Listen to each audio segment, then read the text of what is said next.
Kontuen ganberak kontu orokorrei buruzko txostena argitaratu du. Iaz, foru administrazioak 5.782 milioi gastatu eta 5.995 milioi bildu zituen.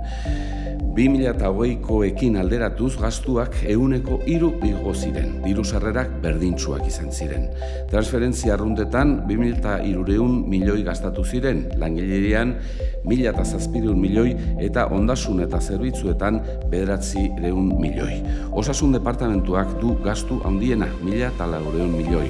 Bigarrena hezkuntza da 900 milioirekin eta antzekoa da estatuari hitzarmen ekonomikoagatik ordaintzen zaion diru kopurua.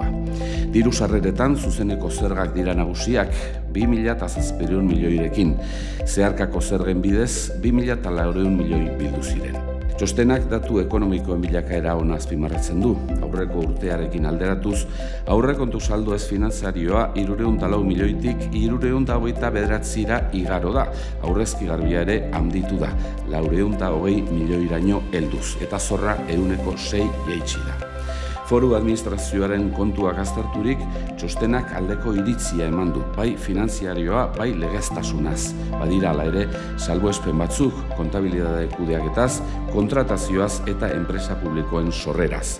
Azkenik, txostenak 2 gomendio nabarmentzen ditu, gobernuak kontabilitate publikoaren plan orokorra onartu behar duela eta zergen kontabilitate kudeaketa hobetu.